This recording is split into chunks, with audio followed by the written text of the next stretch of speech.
All right.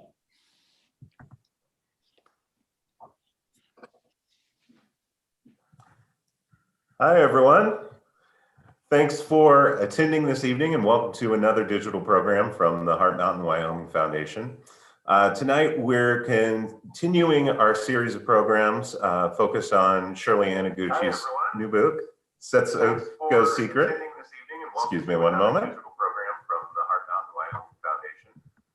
Tonight, we're continuing our...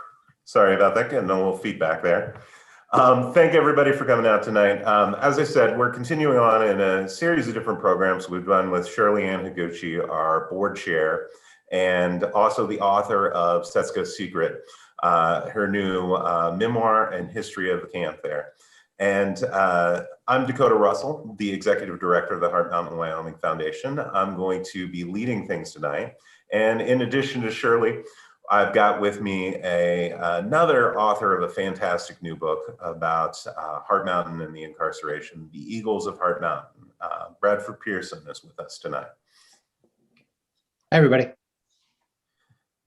So I wanted to get things going by just asking you guys a little bit about your books. You know, obviously our membership has, a lot of them have already read both of these books. They're pretty good about devouring them as soon as they come out there.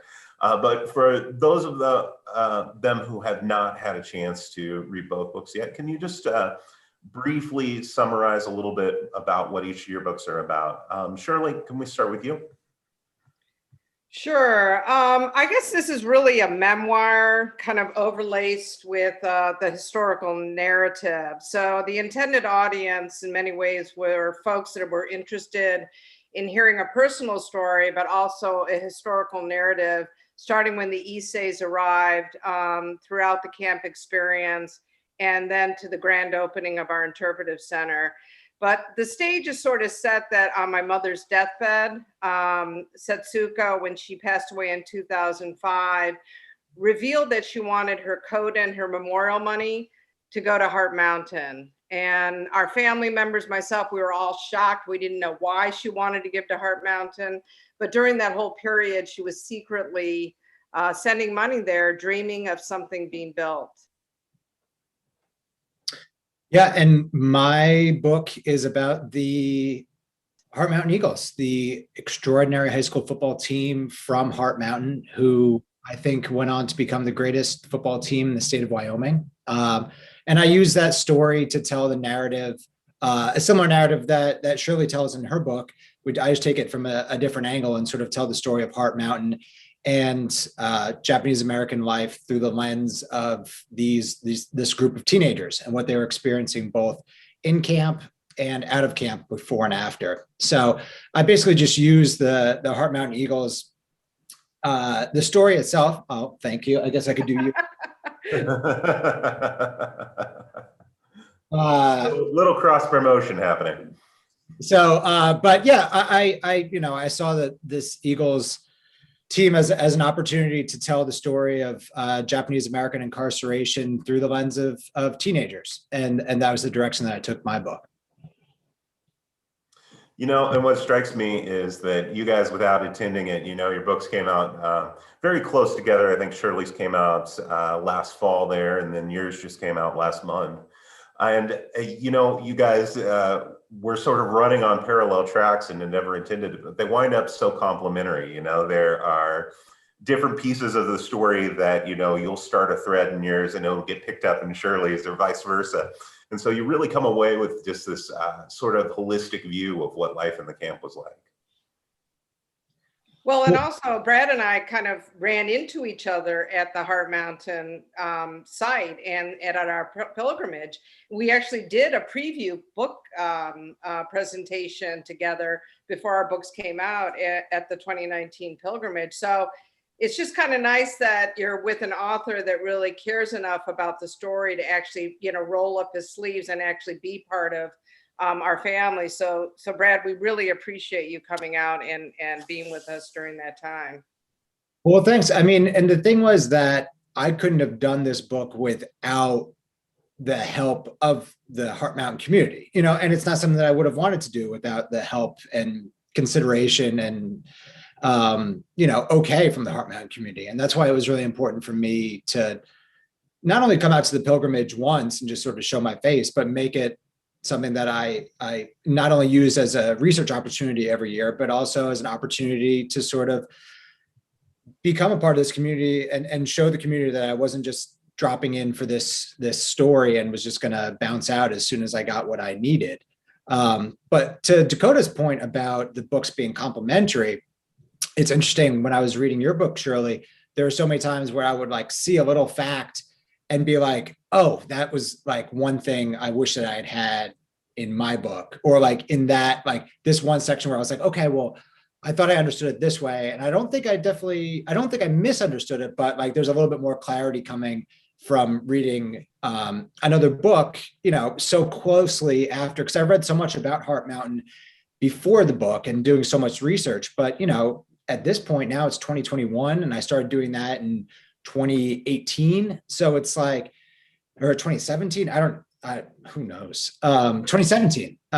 So there's so much of that research stuff that you just sort of internalize and you put in the back of your head as you're writing. But now with the arm's length of having the book out, reading your book with, I guess, fresh eyes has, helped me really learn a little bit more about some of the stuff that maybe I wish I'd been able to put in my book.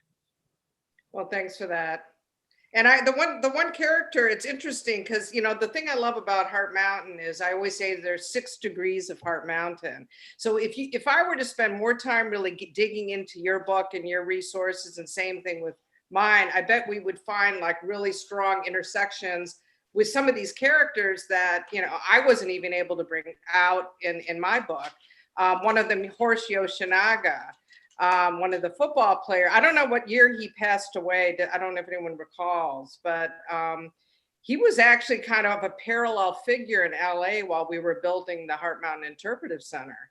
And he had very strong opinions because he had he had a column called Horse's Mouth, and he really had a mouth. I mean, he really told what he believed in, and he was very opinionated. So sometimes his theories on things would sort of butt heads on some of the things that we were doing at Heart Mountain. Well, I mean, you look at some of the stuff that Horst did, and for those of you who haven't read my book yet, Horst is one of the main characters and he's one of the players on the Eagles. But later on in life, he became, at the time, the most widely read Nisei columnist in America. So he wrote for a variety of Japanese American newspapers, and he used skills that he had actually developed at the Heart Mountain Sentinel newspaper. And, his first newspaper job ever was working at the Heart Mountain Sentinel. So he took those skills and used them to become this pretty famous newspaper columnist, especially in Los Angeles in the Japanese American community. But because of that, like you said, he was a columnist. He wasn't a reporter. So his job was to have opinions every week or twice a week. So a lot of times, like you said, that really did lead to him butting heads with a few different organizations, but also the redress movement and Frank Emmy especially. So let me ask you guys, I think we're getting into it a little bit here, and I think some of it's showing, but obviously both of these books are extremely meticulously researched, and obviously I get to see a lot of Shirley regularly, but I've seen a lot of you over the past few years, Brad, out here at Heart Mountain in the archives, and of course, Shirley digging through collections as well as we go into this and interviewing locals. And it struck me when I was thinking about tonight that you guys must have known at the outset the kind of huge projects that you were tackling here and the kind of research load that you were going to do. What is it that made you think, this is how I want to spend the next few years of my life? Let Brad go first on that one. Yeah, I mean, I guess my path's definitely a little bit different than Shirley's, because Shirley has this incredible personal connection to the camp and is a Japanese American herself. So for me, I knew that basically I saw a story that I loved and characters that I loved and a story that I thought more people needed to know about.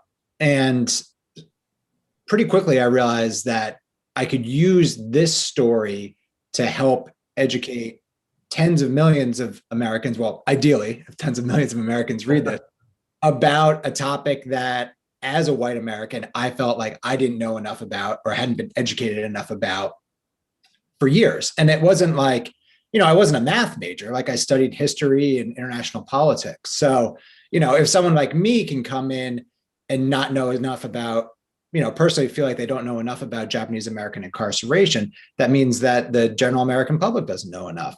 So when I saw that, I thought to myself, okay, this is not only an opportunity to tell this fantastic story about these kids and this football team, but it's really an opportunity to use this microphone and use this book to tell more Americans a story that they shouldn't know. And that's why the book kind of ended up using the characters and using the football team as a way to tell this broader story, which really wasn't my original intention. If you look at my book proposal, there's not as much about that in there.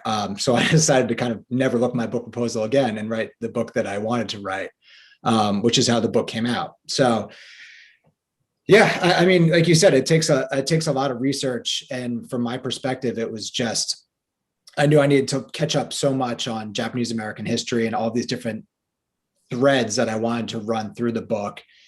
But, I mean, I knew that I wanted to do that because I wanted to make sure it was good. I didn't want to fall flat on my face, and I wanted to respect the stories of the people and the culture that I was telling.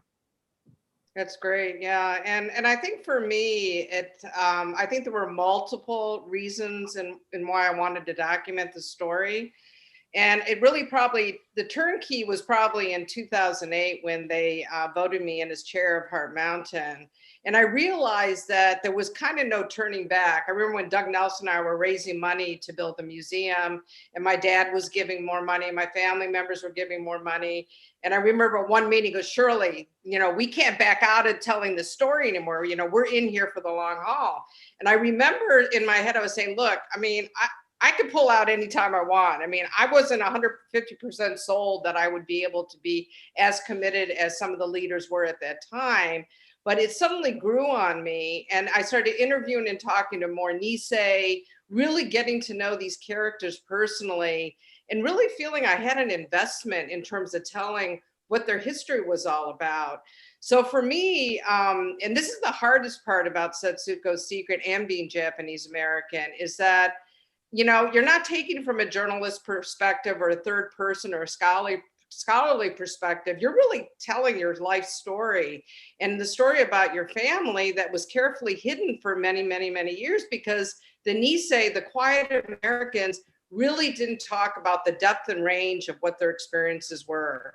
It really was a very sugar-coated, and it could be glamorously kind of portrayed, Secretary Mineta and Al Simpson, who are characters in my book, met each other in camp, with Boy Scouts. And there's a very patriotic, along with football overlays in terms of how Heart Mountain has been portrayed. So for me, it was a little bit, as I told a lot of my close friends, like being in psychotherapy. I mean, being in therapy, it really was. I mean, I do work with the American Psychological Association, so I'm very familiar with psychology in itself. But when you're really kind of digging into the psyche of the incarcerees and your own family dynamics, and then realizing that the way you are as a person is directly connected to that incarceration experience, it is a little troubling.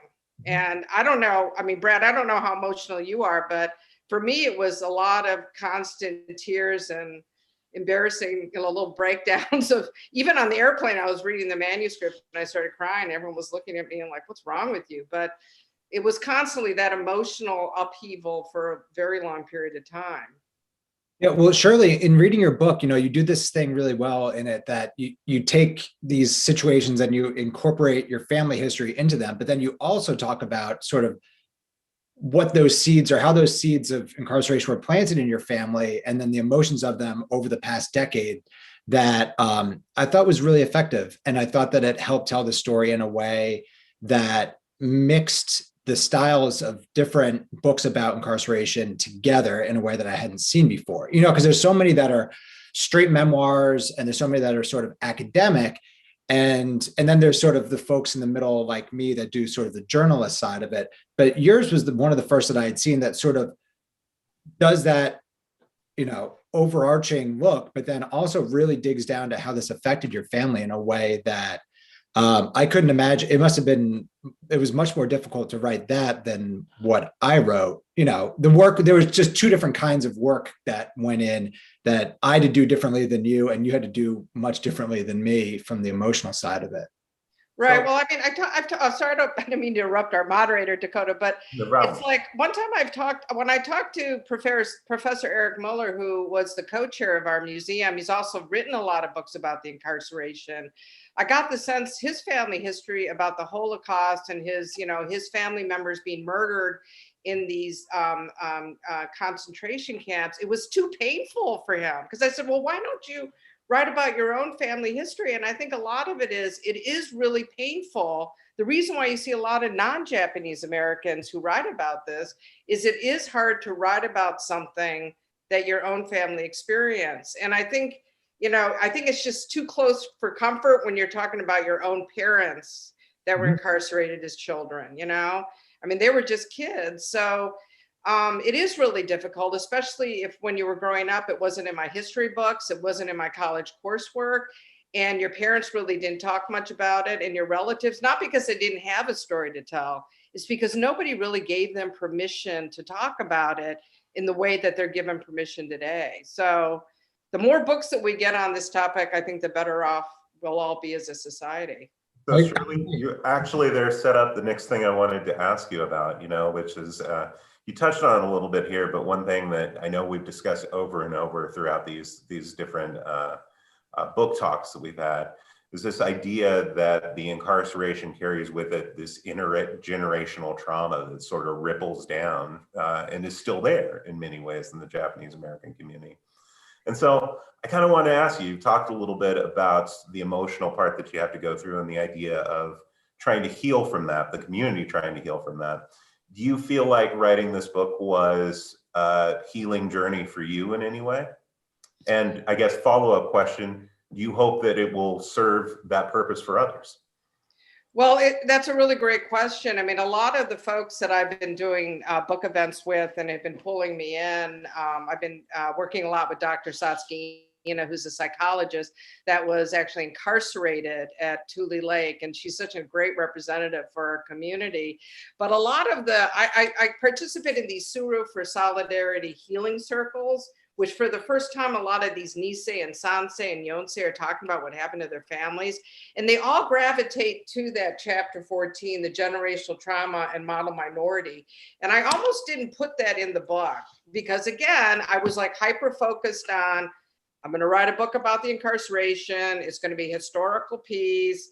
I'm going to stick to the facts. And I was, almost going to be doing a chapter that was written by actually the incarcerees themselves. And I was going to try to just be the editor of their own stories.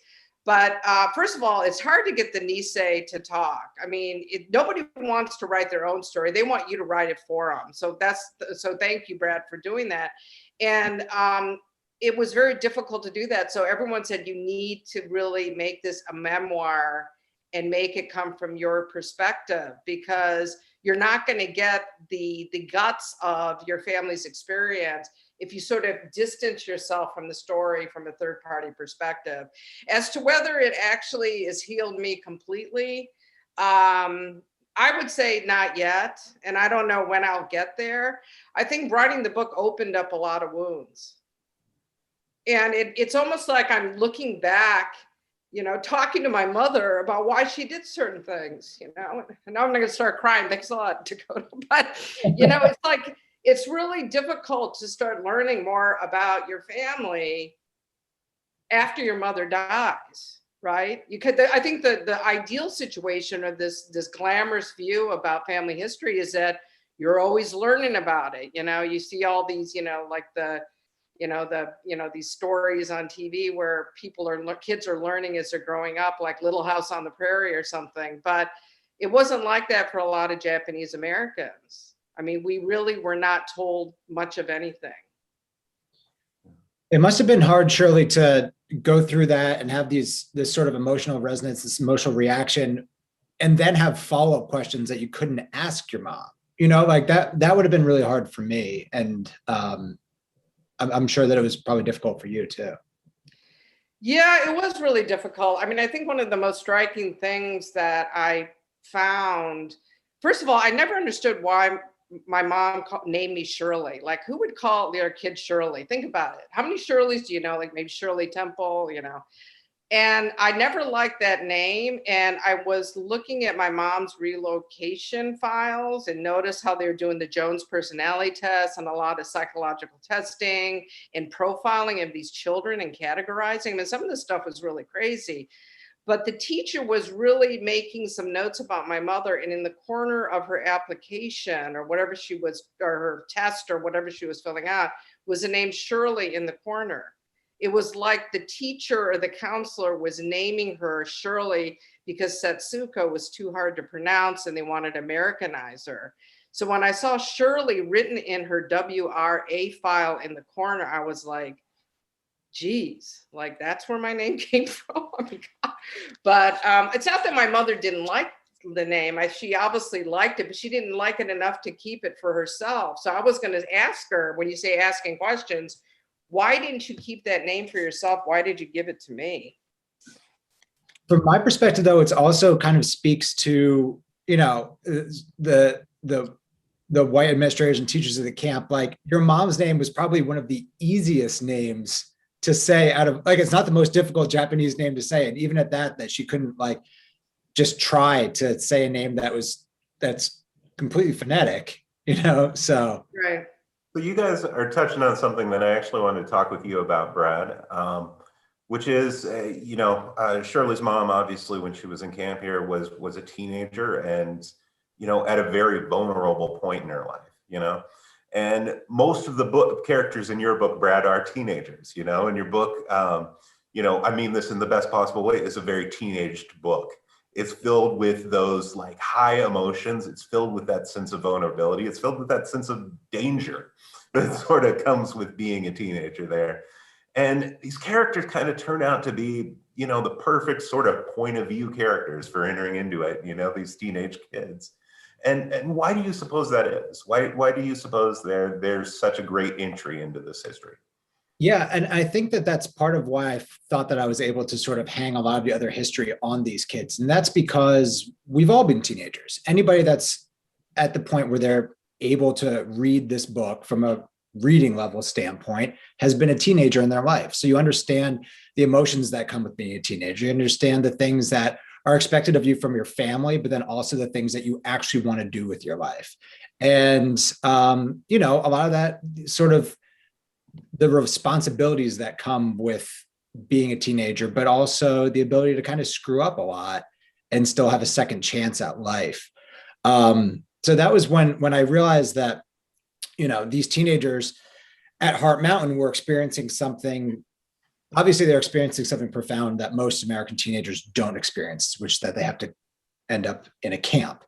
But at the same time, like you said, all these sort of emotions and events that were happening in their life on a micro level were the same as every other American teenager. So they were having to figure out what classes they wanted to take. They were having to figure out whether they wanted to ask somebody to a dance or go to a movie or, figure out how to learn how to drive a car.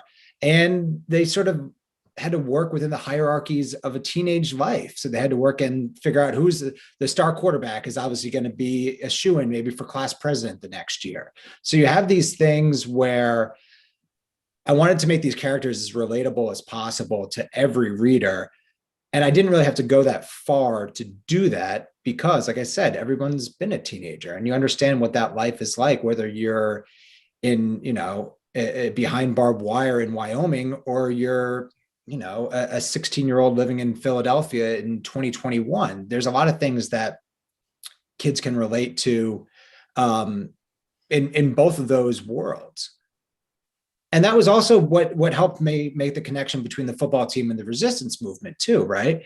Is that you have these kids that are 17, 18 years old on a football team that are also having to make a really profound decision in their life, which is, where their loyalties lie, who they should feel that they're respecting, whether it's their family or the army and their own personal politics that come into that. and just how much we asked of those people when those boys, when they're 17, 18 at Heart Mountain, having to make that decision, not only for themselves, but for their families and for their country, whether to resist the draft. I thought once I started making those connections, I realized that it was really important to sort of tell the story through a teenage lens, not writing down to a teenage, writing level or anything like that, but to really just sort of look at these teenagers and tell the story in that way.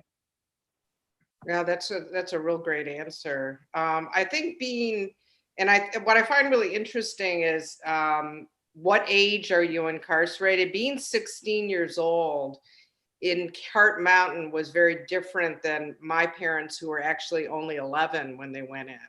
So from my perspective and what I sort of experienced writing this book is, my parents went through puberty in Heart Mountain. My mother started her period and she developed into a woman while behind barbed wire. And just the thought of, I just remember when I was in like junior high school and high school, when you had to take showers after gym class, and I remember running around and covering myself, not liking that or avoiding it. I couldn't imagine like being in such an open, unprotected, visible and really kind of abusive environment, being viewed all the time when you're doing all your private business. And I can't imagine starting your period in a situation like that and not having the right kind of support system. So, but I think that you bring up a good point, Brad, is that these young men, when they were 16, turned into real men and had to make decisions that they shouldn't have had to make.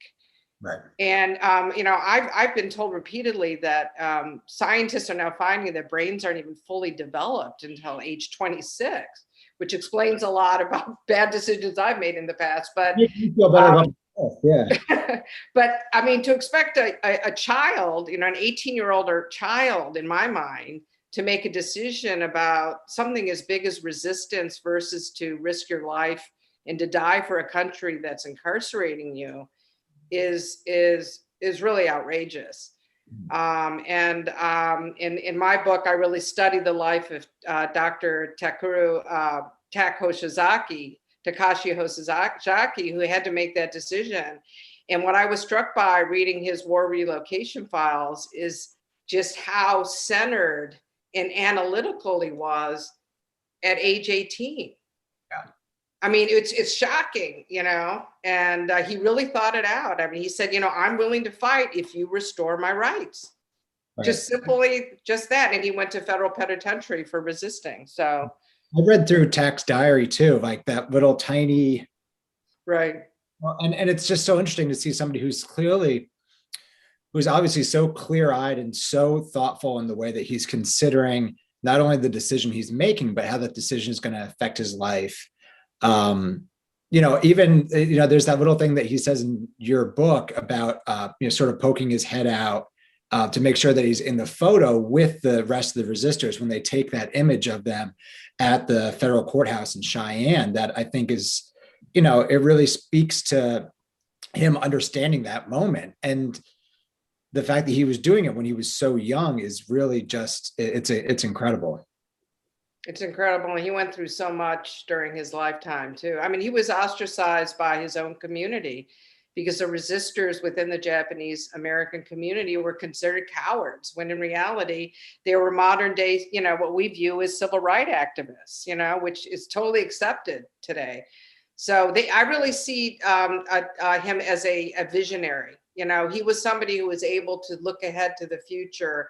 And if you read parts of my book, he really was envisioning what a future could be, I think, in his life. He kind of had the long game in mind.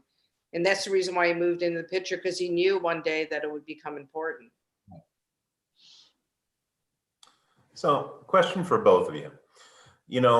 Obviously, these stories, as we've seen, can take you in directions that you never expected to go. And I think you guys have given both great examples of that this evening. And the deeper you dig, your perspective on how you see this story starts to change, especially Brad, you coming in as a newcomer, but also you learning new facets about your journey being much more personal, Shirley. And so I wonder, how did the process of writing this book change your perspective on the incarceration? What did you, what kind of assumptions did you bring with you, and what did you replace them with? I guess I could start, or Brad, would you like to go? Yeah, no, you go first. I think what I realized that it was a really pretty ridiculously bad situation. And again, being a Japanese American who had parents incarcerated and family members, it was always very sugar coated. And the perspective of the Nisei was always to put everything in the rear view mirror and forget about it, move on. And then when I talk about the impact multi-generationally on me, it's kind of, I had an issue previously where I would kind of ignore a lot of stuff. Now Dakota knows I don't ignore anything. So it's really forced me, it changed me to be much more critical in my thinking. And one of the after effects of multi-generational trauma is you're always kind of on high alert, and you're always kind of extremely aware about things that can go bad, essentially. And Dakota can safely say in our work with Heart Mountain, I'm always thinking about like the cup half full, but what about if this happens and that happens?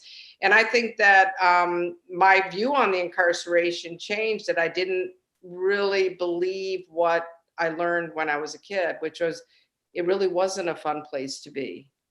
It wasn't just where my parents met as kids. It wasn't a camp. It was a prison. Do you feel like this book, the process of writing this book, has changed the way you think about your mother, Shirley? I think. Fear, I guess. I know. I'm trying to. It's really funny. I mean,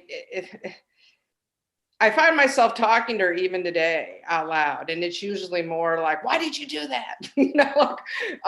But I think I've become maybe more understanding and more analytical about why she was the way she is. And I think I've become more forgiving. If you know more about why a person is the way they are, you have more empathy, you have more understanding and compassion. And I just think her life wasn't as easy as it looked. Let me just leave it like that. And then that's kind of the Nisei story. I mean, they make everything look good on the outside, but if you open up that lacquer box, you find out it's not as pretty as it looked.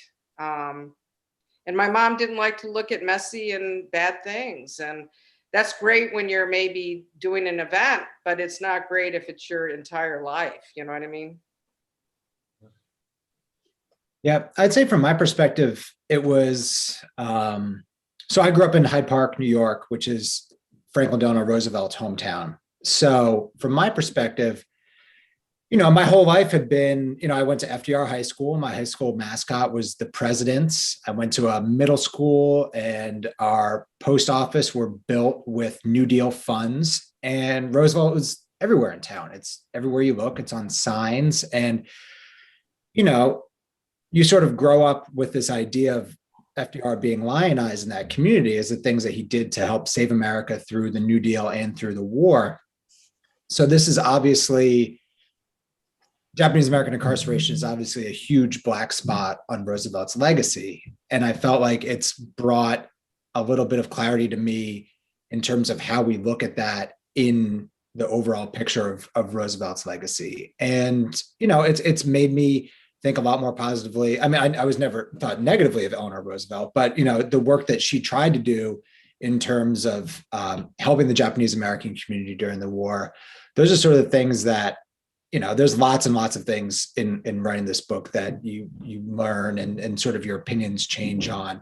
But those are the two things, my views on Roosevelt, and I guess the whole Roosevelt family in general, that has sort of changed.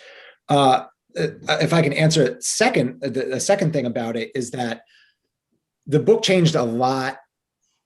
The moment of the book changed a lot over the 4 years that I've been working on it, and that I got the book deal. I really started working on the book deal right after Trump was elected.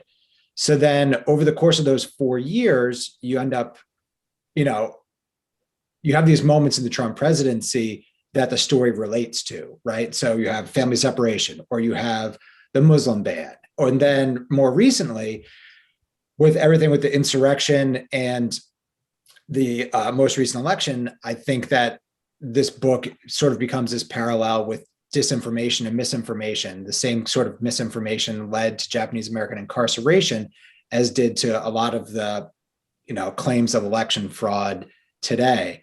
So for me, it also sort of reminded me every time that there was this new thing that people could compare Japanese American incarceration to with the Trump presidency, that this is not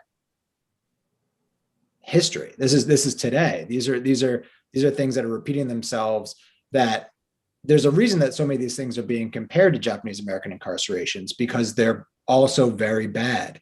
And at the same time, there's also a lot of folks who are incorrectly comparing Japanese American incarceration to things like having to wear a mask for public safety, and things that people think their constitutional rights are being trampled on in the same way. So you sort of see the argument being pulled out in both ways that are accurate and both ways that are extremely inaccurate. So I think that the whole period of Japanese American incarceration is still very much relevant in today's world. Yeah, I definitely agree with that. I mean, I also think that people don't really appreciate the complexity of the Japanese American incarceration. So they try to oversimplify it. And that's why it's easy to distort and use it inappropriately. And I think that if Americans really understood how severe the constitutional rights of these American citizens were usurped and taken away from them, and really appreciated how terrible the situation is, I think it would be almost too much to bear. So that's why you have these kind of one-off comments. Oh, it's like wearing a mask, or hey, what about this, or what about that? It's just, if you really truly think about what happened to American citizens during World War II, solely by the way they looked and their ethnicity, it's a real chilling effect. And so I think that's the reason why it's so important to publish these books and get these stories out, so the United States of America can understand that what they did, I mean, what our government did was basically a political failureship. And that failureship can happen, over and over again. Yeah. And this is not, the same thing that, Japanese American incarceration is not, wearing a mask to Kroger is not as bad as, spending years of your life behind barbed wire. So Brad, that kind of leads me to my next question here, which is, for a lot of the people who are reading your book right now, they're coming through it through the lens of sports, through the lens of, football, and this might be their first exposure to it, and I imagine you're probably doing a lot of sports radio, like in promoting it. What do you see as the reaction to this from the general public, who this is way outside of their wheelhouse? Yeah, I guess, now that the book's out, I guess I can kind of say this, but, I always sort of viewed this book as a way to tell this story, but maybe, I don't want to say trick, but like, if I could convince people that are interested in books about World War II and books about football to pick up this book, it also means that it gives me an opportunity to teach folks about this history. And I've actually found that, there are folks who are reading it that are interested in sports, but a lot of people have come to it from the side of history and Japanese American incarceration, because I do think that, like I alluded to in the last comment, that it is of this time and of this past year and of this past 4 years and of this past 80 years, the lessons of this are not going away. The lessons of this still need to be learned today. So I've actually been surprised by how many of the interviews and events and things that I've done that touch upon sports, but so much more of it is sort of driven by this idea that here's the history of Japanese American incarceration. And I told the story in a way that was different than other folks have told the story, and maybe it brings a new audience to it. But I've actually been pleasantly surprised by how many folks have come to the book from a non-football perspective.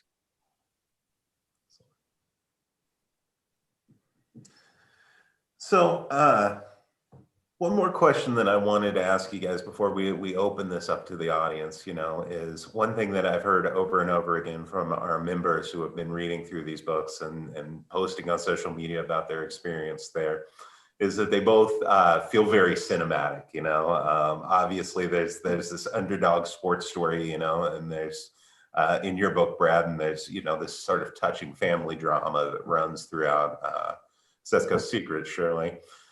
And so, I think that a lot of people have been saying, these definitely need to be movies. These have to be movies. And so I guess my question for you is, say your book becomes a movie, who is the breakout character of that book that we don't know about already, that is going to become popular there? And, in your fantasy world, who are you dream casting to play them there? Well, I've already mentioned to Tamlin Tomita that if there was ever a film about Setsuko's Secret, she definitely needs to be in it. I actually did a book event with her a couple of weeks ago. But I think the breakout characters for me would be Tako Shizaki, the resistor. I mean, we could get maybe Stephen Yoon to play him, who's now starring in Minari. He's a terrific actor. And I think the other one, and I'm sure at some point this will be recognized, and I know Daniel Brown is coming out with a book, Clarence Matsumura, who was incarcerated at Heart Mountain and then rescued the Dachau March, Death March.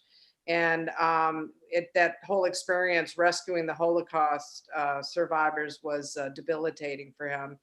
And he experienced an earlier death than I think his family anticipated. But I think those characters would be highlighted. But then we have to talk about Setsuko, and I would definitely go with Tamlin to meet on that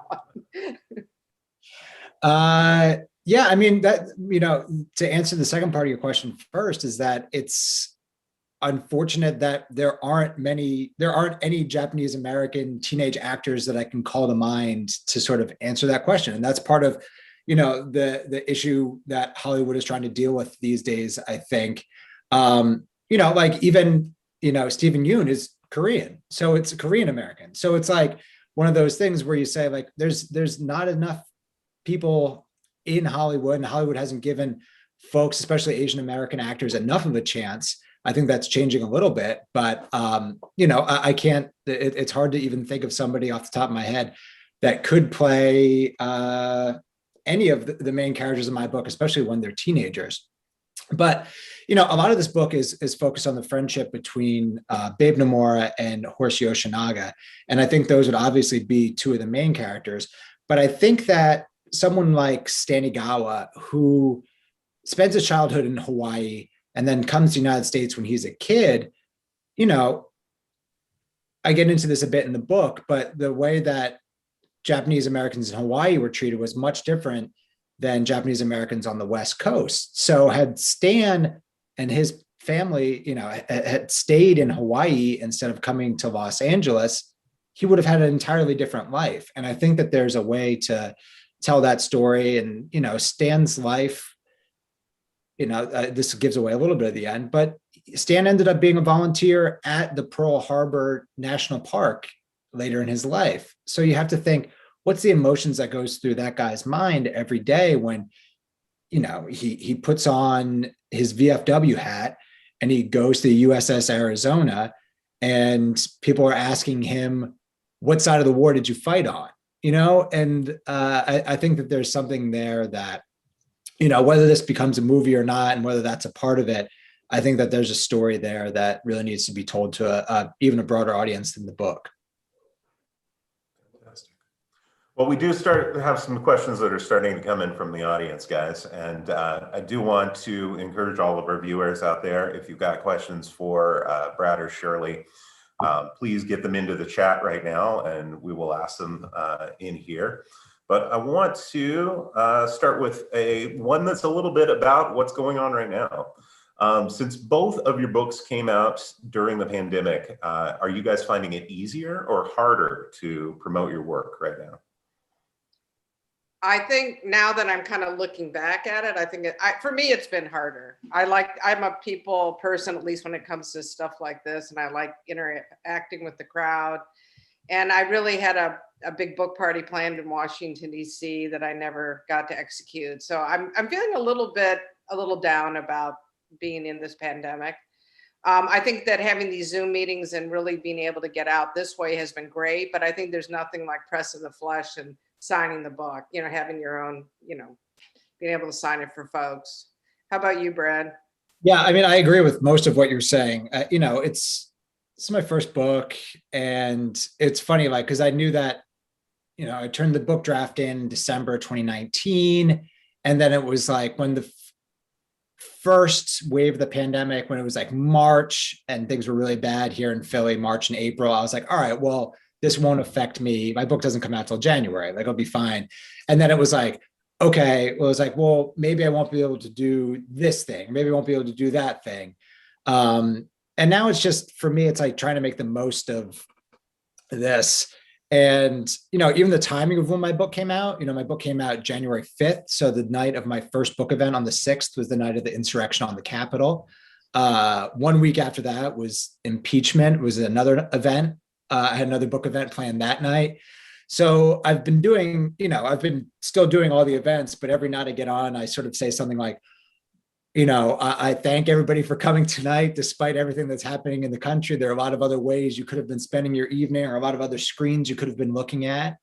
But from a positive standpoint, I've also, because I've been able to do more events online, I've also been able to speak to a lot of journalists that I wouldn't have spoke with, someone like Patrick Radden Keefe, who had a New York Times bestseller, folks like that, who are just, he joined me in San Francisco. And there's no way that, as great as a bookstore that Book Passage is in San Francisco, they wouldn't have flown me and Patrick Radden Keefe to San Francisco to have an in-person event. So as much as I really do love, being in person and meeting folks, maybe in another year or so, when the paperback hopefully comes out, then we'll be able to do some stuff in person, which would be nice.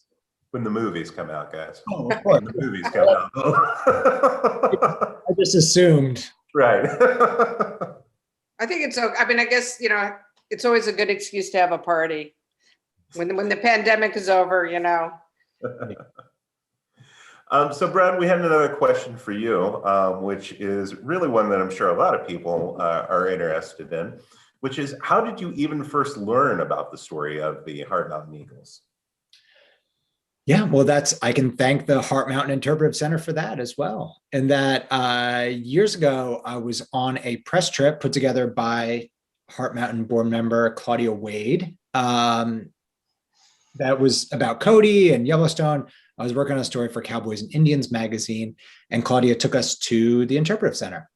And I went in and sort of was naive and thought that I understood the topic that I was about to learn about, and walked out thoroughly embarrassed by how little I knew about Japanese American incarceration.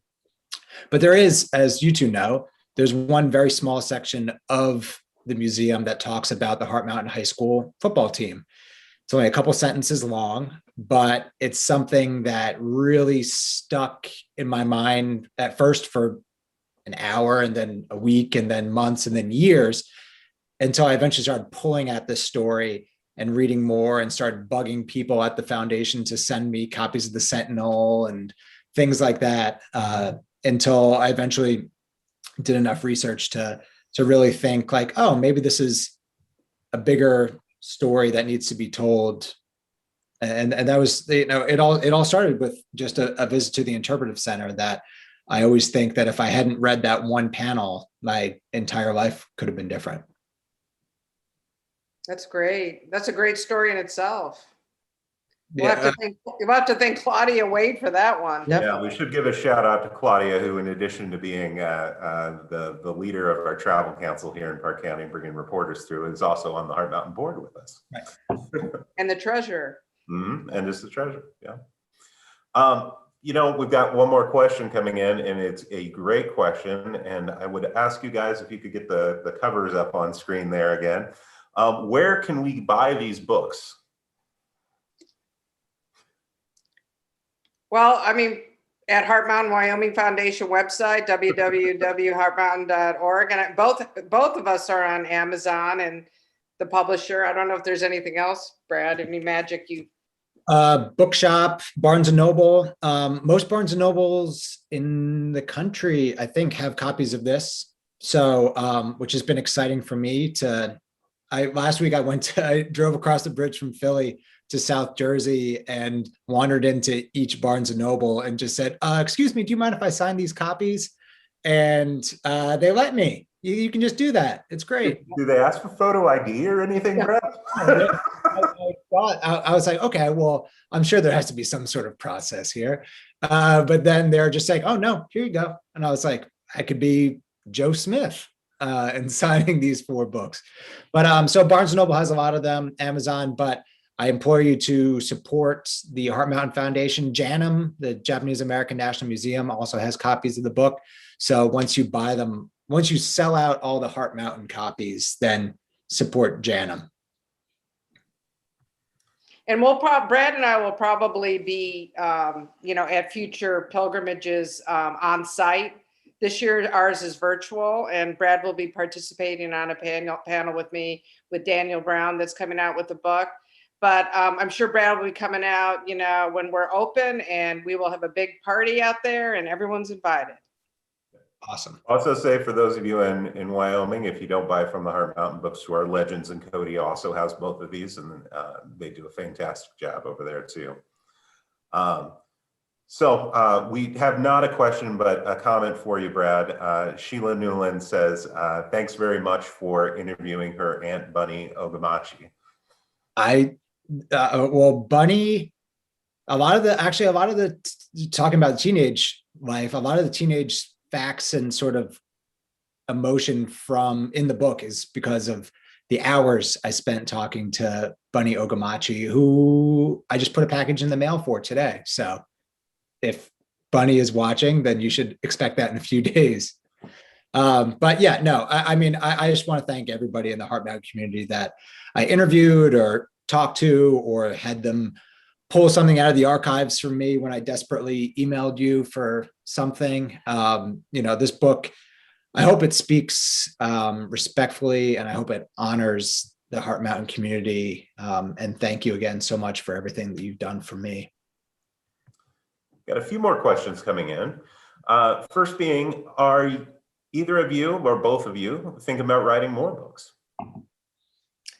Well, now that you mentioned it, Ray Lacker and I are working with Secretary Mineta and Senator Simpson to do a graphic novel on their life. Starting, in the opening of the camp, the 2 kids meeting under the pup tent, and really a trajectory of their career and their lives. So that's something that we're pursuing. And as Dakota knows, the Heart Mountain Interpretive Center has the rights to Light One Candle, which is the Sali Ganor Clarence Matsumura story, rescuing Dachau and the connection to Heart Mountain. And we also received the rights to Lone Heart Mountain, which is the Caucasian Estelle Ishigo artist that was incarcerated because she wanted to be with her Japanese American husband. And she did all this beautiful artwork that we now have part of in our center, and it's also at JANM. So those are the future projects. It's kind of hard. I don't know. That's a good question, Brad. Are you planning on doing any more Japanese American incarceration books? Because it really is tough. I think once you do one, it is kind of hard to think like, okay, now where would I go next? You know what I mean?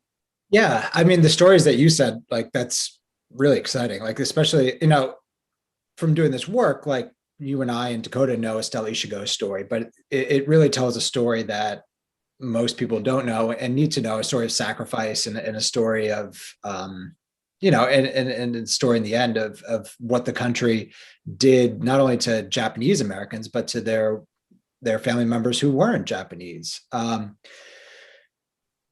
For me, hopefully I'll write another book. A lot of it depends on whether people like this one.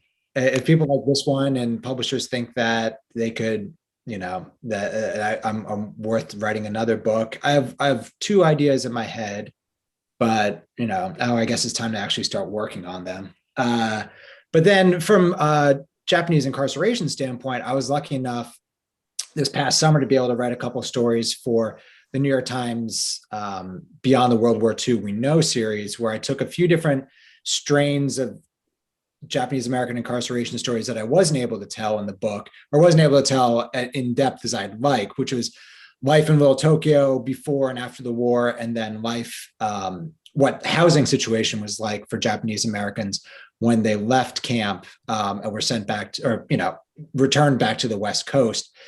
So that was able to sort of scratch a little bit of my itch in terms of taking some of the research that I had done and adding some new research to it, to be able to tell that story to a different audience, and to one that I was really honored to tell, because that package that the New York Times put together was really incredible, and told sort of the end of World War II and the years after that from a lot of perspectives from around the world and in the United States that I certainly didn't know about. So, and now I can tell people that I was in a special section with Tom Hanks. So. Oh, wow. So we've got time for just one more question, and you guys have both touched on this a little bit, but we had a question about about how long was your research and writing process for these books?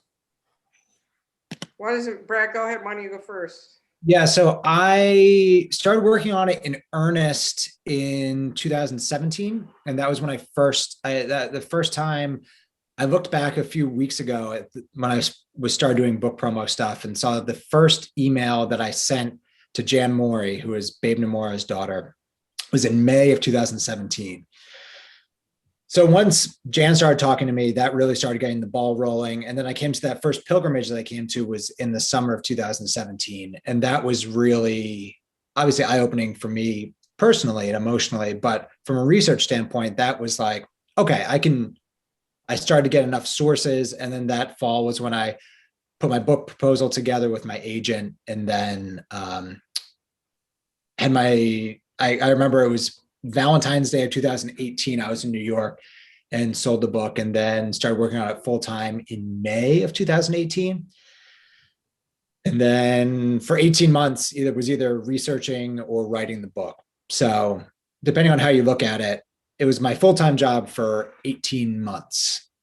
And I guess it still technically is, even though I do other stuff now. Well, he's a lot faster than I've been. I actually started really gathering and trying to write it in 2008 after I became chair of Heart Mountain. And it was a lot of false starts. I was really lucky because I always have had an executive assistant who was helping gather the stories and doing interviews. But like I said, what the book ended up, I didn't want to do a memoir because of the personal aspects of it and me having to talk about myself. So I think the memoir piece really probably happened around about the same time, 2018, 2017, really digging into those aspects. But it was a very dry book before I started adding all the juicy personal stuff that was difficult for me to write on. So, but it's been a journey. 2008. Well, that's the hardest parts to write always end up being the best parts, the parts that resonate most with people, that resonate, whether it's a character or whether it's, your own life. Those are things I think readers are smart. Like they see the work that you put into a paragraph, or the emotional work that you had to put into a sentence. And I think it definitely comes through in the book. So it was worth it. Yeah, and the thing is, I purposely was able to convince the publisher to do an epilogue prologue because it really tied things really personally together. But literally, the prologue was written at the last minute. It was when the Ministry of Foreign Affairs, Japan, sent me to Japan. And literally, like when I landed in Tokyo, it was like the first time I dreamt about my mother in, God, it was like 5 years or something.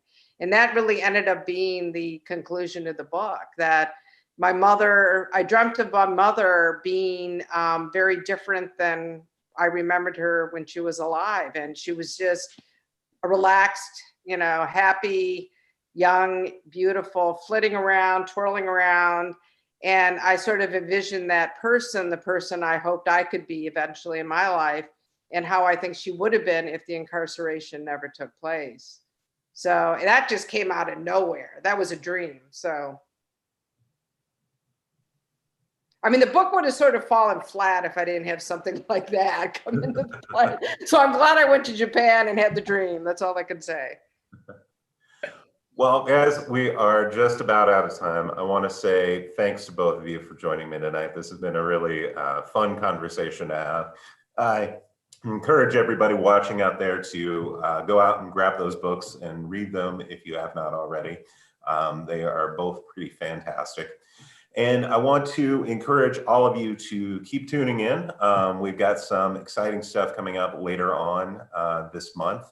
We'll be doing an event, a very good panel with the Japanese American Museum of San Jose coming up on the evening of February 13th. That's going to be on post-war community advocacy and political leadership in the Japanese American community. Great panel for that. You can check all these out on our website and our Facebook page. And then coming up on February 18th, we will be doing our Day of Remembrance event for the anniversary of the signing of Executive Order 9066. We put together an intergenerational panel that's going to be talking about Japanese American identity through the past on up to today. And that's going to be really great as well. So I encourage you all to tune in for that.